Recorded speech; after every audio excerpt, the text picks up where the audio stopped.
Hello and welcome to News at 10 on Rajya Sabha TV. I'm Aishwarya Kapoor and here are the latest headlines. 15 Defence Security Corps jawans and 2 officers killed in major fire at ammunition depot in Pulgaon in Maharashtra. Nearby villages evacuated following blaze.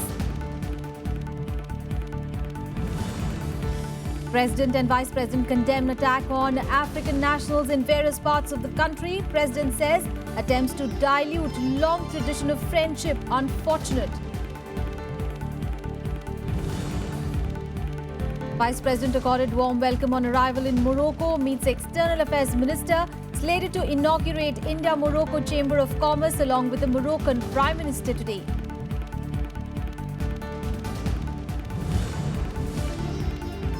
Last year filing nominations for Rajya Sabha elections today. Congress indicates row over nomination from Uttarakhand resolved with decision to file a single nominee from the state.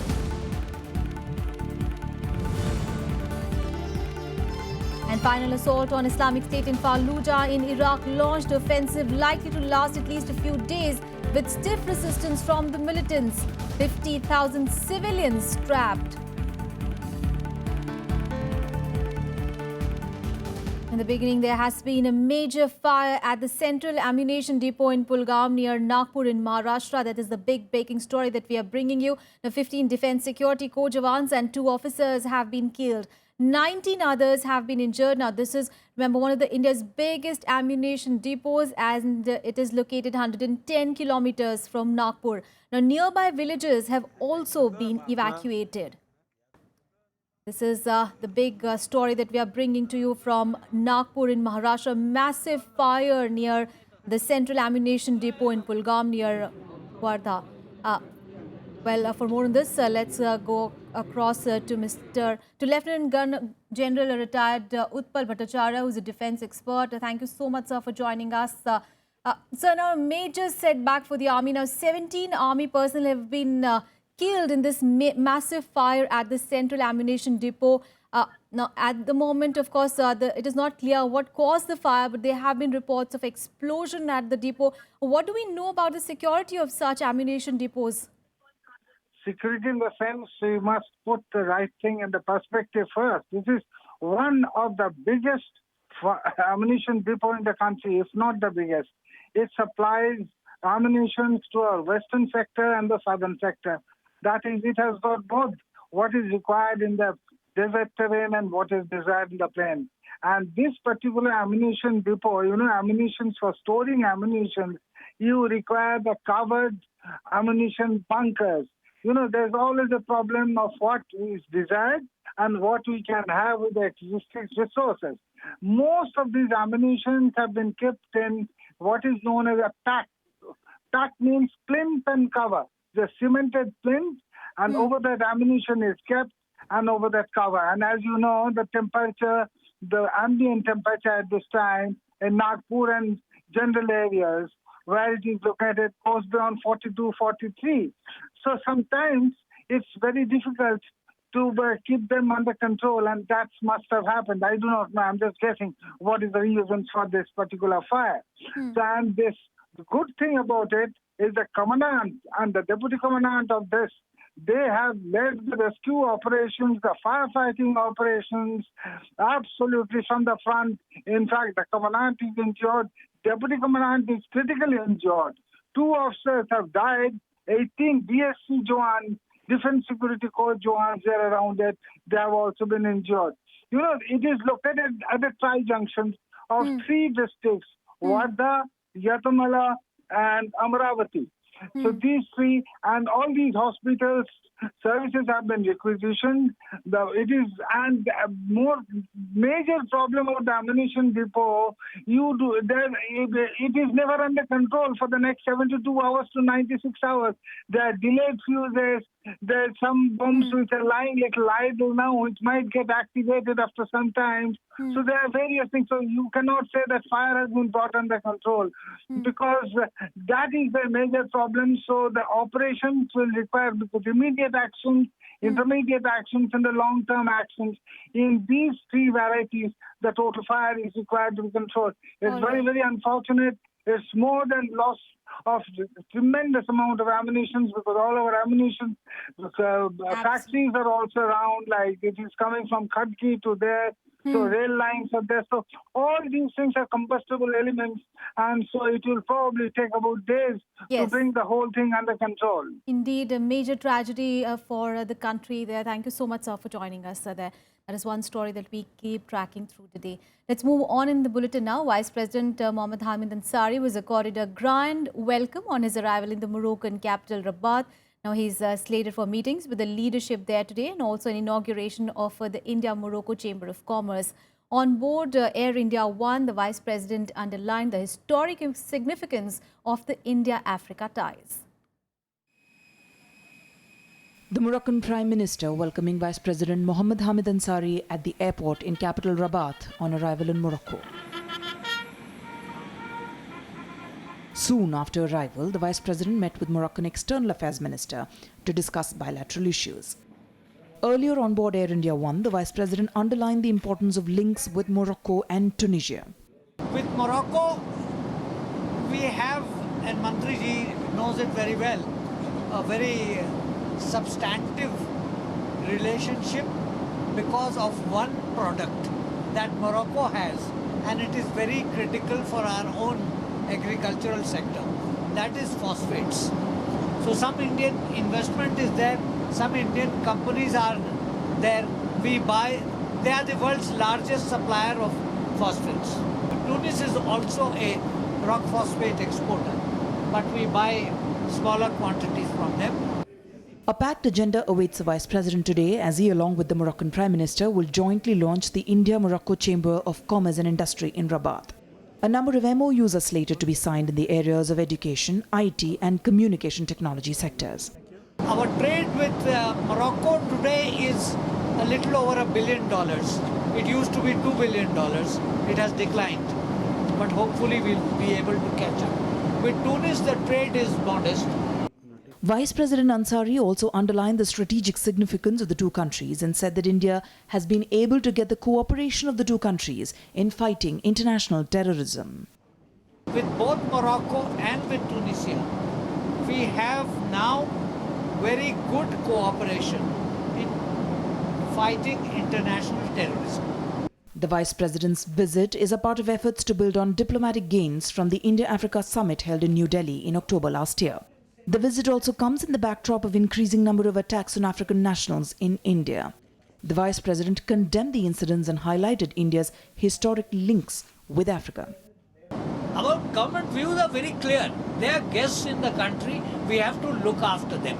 If they are a victim for whatever reason of a law and order problem, it is the duty of the government to provide them safety. So there are no two views about it. We greatly value our relationship with Africa, all parts of Africa.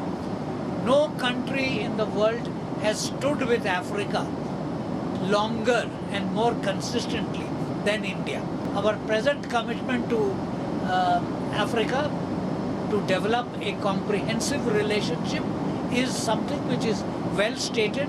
It was said by the UPA government, it has been said by the present NDA government. In the second leg of his tour, Vice President Ansari will visit Tunisia from June 2 to 3. This is the first visit by an Indian Vice President in 50 years to Morocco and Tunisia. The Vice President will discuss with leaders of the two North African countries issues of terrorism, UN Security Council expansion, and investment in private sector, as well as ways to strengthen outreach to Africa and regional matters. Vishal Jain and Anu Diwan's report from Morocco for Rajya Sabha TV. Meanwhile, President Pranab Mukherjee has expressed concern over a string of alleged attacks on Africans in the country. Now, he has said it would be most unfortunate if the people of India were to dilute our long tradition of friendship with the people of Africa. The President's remarks came while addressing the delegates of 7th Annual Heads of Mission Conference who called on him. He also said that African students in India should have no reason to fear for their safety and security. He said that no impression which is not in line with our ethos or core values of our ancient civilization should be created. The president said that he was happy that Ministry of External Affairs, in consultation with the Ministry of Home Affairs, is proactively following up on the few isolated incidents that have occurred and working closely with the authorities to ensure the safety of African students in India. Meanwhile, Delhi Police Commissioner Alok Kumar Verma met a group of African nationals living in the city on Monday, and he assured them of a prompt redressal of their grievances. Verma also apprised them of various steps being taken by the police for ensuring their safety and security in the city. The Delhi Police also organized a number of sensitization programs in South Delhi. A Joint Commissioner rank official has been appointed as the nodal officer for attending issues concerning African people living in the city. Dozens of African students residing in New Delhi staged a protest at Jantar Mantar on Monday against the increasing racist attacks on them. The protesting students demanded swift action from the government in stopping such incidents. Let the federal government of India do what they're supposed to do, because we have more than 5 lakhs Indians living in Africa and they are living in peace. We are not disturbing them. I don't think if the Indian government should allow your people to disturb us, whether it is pure, I don't think it's wise enough. Meanwhile, family and relatives of Congolese national Masonda Oliver arrived in New Delhi to take back his mortal remains. Oliver was killed in a brawl in South Delhi's Mehrauli area on the 20th of May. His family now hopes to get justice for Oliver. We will see when the trial will start what government, India government has promised. So if they accomplish it, it will be happy. It will be happy for the family and everyone. We expect something better can come coming days to try to India government to try to improve things for our safety here. The government on its part has assured speedy trial in the case. Officials from the Ministry of External Affairs met Oliver's family, assuring them that those responsible would be punished severely. The government has also offered to bear all expenses related to the dispatch of Oliver's mortal remains. Foreign Secretary S. Jaishankar also met students of the African community, assuring them that their safety is an article of faith for the Indian government. हम लोग इसको बहुत seriously ले रहे हैं और जो भी कदम उठाना चाहिए उसको रोकने के लिए अवेयरनेस प्रोग्राम भी कर रहे हैं. पुलिस वाले मोहल्ले में जाकर के उन लोग से भी बातचीत कर रहे हैं लोगों से, और साथ साथ जो अगर घटना हुआ है तो उसको कार्रवाई भी कर रहे हैं. Amidst all this, an African national allegedly thrashed a cab driver in the national capital. The driver claims he was beaten up for refusing to carry extra passengers in his vehicle. वहाँ मैंने कही मेरी गाड़ी में 4 सवारी allowed है, 6 सवारी मेरी गाड़ी में अलाउड नहीं है, भैया मैं नहीं ले जा सकता आपको. वो मेरे साथ जबरदस्ती करने लगे जी. मैं गाड़ी से नीचे उतर गया, धक्का मारा और मेरे पीछे से उसने आकर वो बेंच मारा आँख पे. A case has been registered following Nuruddin's complaint. The police will soon be questioning the African nationals involved in the case. Bureau Report, Rajya Sabha TV. And today is the last day for filing nominations for the Rajya Sabha biennial elections. These polls were necessitated as 55 members from 15 states are retiring between the month of June and August. One seat each from Rajasthan and Karnataka, vacated by Anand Sharma from the Congress and Vijay Mallya, who's an independent respectively, will also go for polls. Polling to 57 Rajya Sabha seats from 15 states will be held on 11th of June. Out of the total 57 seats, a majority of 14 each belong to BJP and the Congress. While 6 members belong to the BSP, 5 are from the JDU, 3 each are from SP, BJD and AIADMK. 2 members each belong to DMK, NCP and TDP, while 1 member belongs to Shiv Sena. While a maximum of 11 members are retiring from Uttar Pradesh, 6 seats each will go to polls from Tamil Nadu and Maharashtra. And from Bihar, 5 seats will go to polls, 4 each from Andhra Pradesh, Karnataka and Rajasthan. 3 each from Madhya Pradesh and Odisha, 2 each are from Haryana, Jharkhand, Punjab, Chhattisgarh and Telangana. 1 seat from Uttarakhand will also go for polls. Meanwhile, in related news, now logged in a face-off with key ally PDF and a section of his Congress party over the nomination for the lone Rajya Sabha seat from Uttarakhand. Now, Chief Minister Harish Rawat on Monday indicated that the row has been resolved and asserted there will be only one nominee from the Congress and PDF, which together run the state government. The Congress leadership on Monday decided to stick to its plans to nominate Uttarakhand Chief Minister Harish Rawat's loyalist, former parliamentarian Pradeep Tamta for the lone Rajya Sabha seat, despite the spectre of revolt in the hill state. The decision came hours ahead of the nomination filing process and on a day that Rawat rushed to Delhi to meet the central leadership. Asked whether the political storm over the Rajya Sabha nomination was over, Rawat insisted there will be only one candidate of Congress and PDF for Rajya Sabha polls. PDF से हमारी बातचीत हुई है, हम साथ साथ चलेंगे। कोई पीडीएफ का अलग कैंडिडेट, कांग्रेस का अलग कैंडिडेट नहीं है, दोनों के कैंडिडेट एक होंगे। पीडीएफ के यदि कोई सवाल होंगे तो पार्टी लीडरशिप से मैंने आग्रह किया है कि उनको बुला करके उनसे बातचीत कर ली। The decision to announce former parliamentarian Pradeep Tamta last week as the Congress's candidate for the upper house of parliament, for which election is due on 11th of June, did not go down well with its alliance partner People's Democratic Front and senior cabinet minister Yashpal Arya.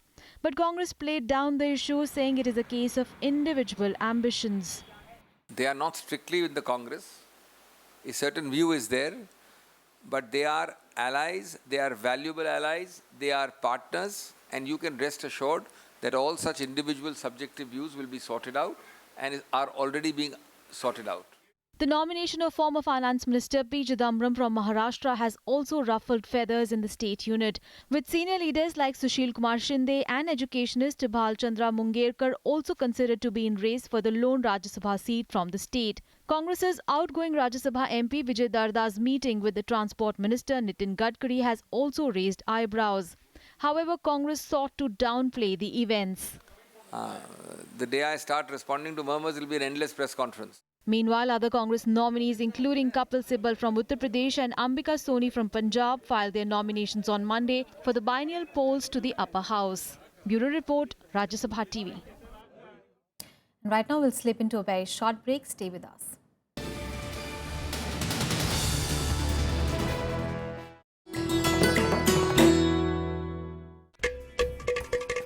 Ghata, one of the oldest and most unique percussion instruments of southern India. You can play it not only with your fingers, but palms, wrists and heels as well. You'll be surprised, but the air inside the ghatam reverberates, creating the musical notes.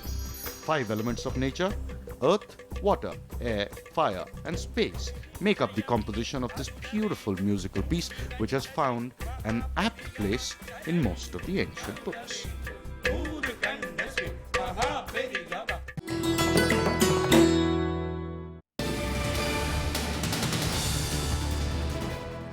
Welcome back. A weather update, and temperatures across northern and eastern states saw a decline due to rains and thunder showers, with the weathermen issuing a heavy rains warning in Uttarakhand on Monday. The Met Office has predicted heavy rains in the hill districts of Champawat, Almora, Nainital, Tehri and Pauri. Heavy showers may also lash Dehradun and adjoining areas. Meanwhile, places located above 3,500 meters are likely to receive light snowfall as well. The weatherman has advised people, particularly the Char Dham Yatris, to maintain caution and not venture out during the thunderstorms. Now, a series of cloudbursts in Tehri and Uttarkashi districts since Saturday have claimed 6 lives, besides damaging a large number of houses. About 700 people under Dansali Tehsil of Tehri have also been affected by flash floods. Around 500 Indian pilgrims en route to Kailash Mansarovar were stranded in Nepal's mountainous regions of Hilsa and Simikot due to inclement weather. Now, the Indian Embassy in Kathmandu is in touch with Nepal's Foreign Secretary, Home Secretary, Chief of Army Staff, Director General of Military Operations and police officials for rescuing the stranded Indians. Inclement weather is also, however, hampering rescue operations. Let's now bring you some international news. An Iraqi army, along with the help of coalition airstrikes, have launched their final assault on the Islamic State in Fallujah. The offensive is likely to last at least a few days, with stiff resistance from the militants who have long been entrenched there. However, there is an alarm over the conditions faced by close to 50,000 civilians who were not able to flee, most in need of basic necessities like food, water, medicine and electricity. Meanwhile, Islamic State has targeted 3 districts of Baghdad in attacks, looking at it as an attempt to deflect attention from Fallujah operation. Explosions and gunfire heard in Fallujah as Iraqi forces push deep to wrest control of the bastion of the Islamic State. Backed by US-led coalition airstrikes, Iraqi forces are continuing with a multi-pronged assault aimed at reaching the city center. Government forces say that while they have taken some militant areas on the outskirts, they are facing fierce resistance and counterattacks. The assault comes after a week of preparations focused on encircling the city, which fell to Islamic State in 2014 and where the militant group later announced the creation of a caliphate. التنسيق المشترك بين القوات العسكرية وقوات الحشد الشعبي عالي، معركة مثالية من التنسيق والالتزام بالأوامر وسياقات عمل مستمرة. كسرنا كل مواضع العدو الدفاعية. Though morale of the government forces are high, an estimated 50,000 civilians remain trapped and besieged, facing starvation. Those in the city have had little access to food and clean water since roads into the jihadi stronghold were cut off in December last year. While several civilians were able to flee, Iraqi military has urged the remaining ones to either leave the city or stay indoors. However, the Islamic State is preventing civilians from leaving, hoping to use them as human shields to slow the Iraqi military's offensive. لا أدوية ولا غذائية. شلون كنتوا عايشين؟ شنو عايشين؟ عايشين على التمرات الخاثرة واشترينا الكيلو والشكر ب50 وب40 وب30 وأخير ماكو بطلناه ما عاد نشربه. Meanwhile, Islamic State has responded to the offensive in Fallujah by dispatching suicide bombers in and around Baghdad. 21 people were killed in the attacks in 3 districts. The assault on Fallujah comes amid a concerted campaign against Islamic State in Iraq and Syria that has stretched the militants across multiple fronts. Although it has a less strategic value than the populous city of Mosul, the Sunni city of Fallujah carries great symbolic weight for the Iraqi government and the Islamic State, indicating that the offensive could last for days, if not weeks. Bureau Report, Rajya Sabha TV. More international news now. Here is the World Wrap. Chad's ex-ruler Hisne Habre has been convicted of crimes against humanity and sentenced to life in prison at a landmark trial in Senegal. The judge convicted him of rape, sexual slavery and ordering killings during his rule from 1982 to 1990. It is the first time an African Union-backed court had tried a former ruler for human rights abuses. Chadian investigators found that at least 40,000 people were killed during his rule, which was marked by fierce repression of opponents and targeting of rival ethnic groups. French railway workers are to go on a strike as unions continue to protest against planned labour reforms. This is expected to further disrupt the transport network already suffering from a shortage of fuel. Paris metro staff are also due to begin indefinite action on Thursday, and Air France pilots have also voted to strike over pay. On Monday, remember, 6 of France's 8 oil refineries were still halted or running at reduced capacity due to the union action. French President François Hollande has insisted that he will not back down over the reforms, which aim to make it easier to recruit and dismiss employees. Ahead of a high-level Sino-US dialogue, China has accused the Pentagon of clinging to Cold War mentality and deploying its modern weapons in the South China Sea to terrify Beijing. Now, China was reacting to US Defense Secretary Ashton Carter's remarks that China's action could erect a great wall of self-isolation in the South China Sea. The US-China spat comes ahead of the 8th China-US Strategic and Economic Dialogue as well as the China-US high-level consultation on people-to-people exchange to be held on 6th and 7th of June. Japan has put its military on high alert for a possible North Korean ballistic missile firing. It has ordered naval destroyers and patriotic anti-ballistic missile batteries to be ready to shoot down any projectile heading for Japan. South Korea also said that it had detected evidence of launch preparations. Tension in the region has been high since North Korea conducted its 4th nuclear test in January and followed that with the satellite launch and test launches of various missiles.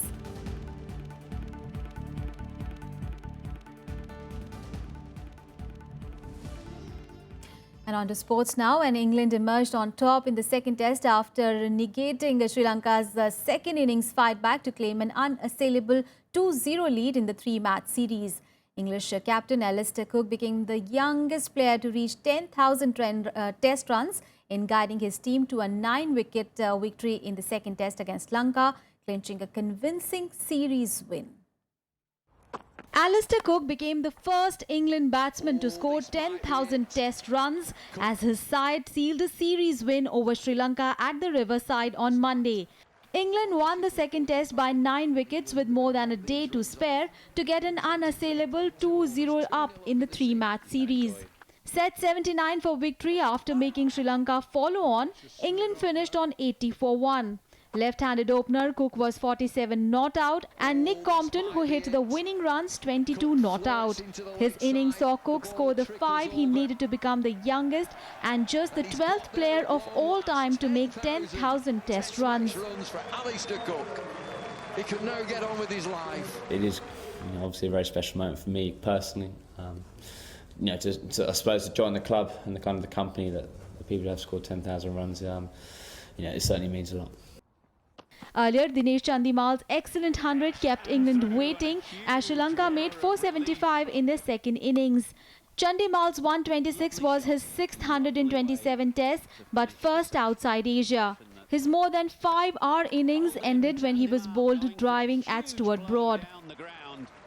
Sri Lanka managed meagre totals of 91 and 119 during an innings and 88-run defeat in the series opener at Headingley. We talked a lot about the, bringing back the fight, the Sri Lankan fight that we've, not had in the past couple of weeks. And the boys showed a lot of resilience, especially after the first 3 innings, to come back strong and to score 475 runs was very pleasing. The hosts, who have named an unchanged 12-man squad, will have the opportunity to complete a series whitewash in the third and final test at Lord's, which begins on 9th of June. Bureau Report, Rajya Sabha TV. That's all in this edition of news. Thanks for your time.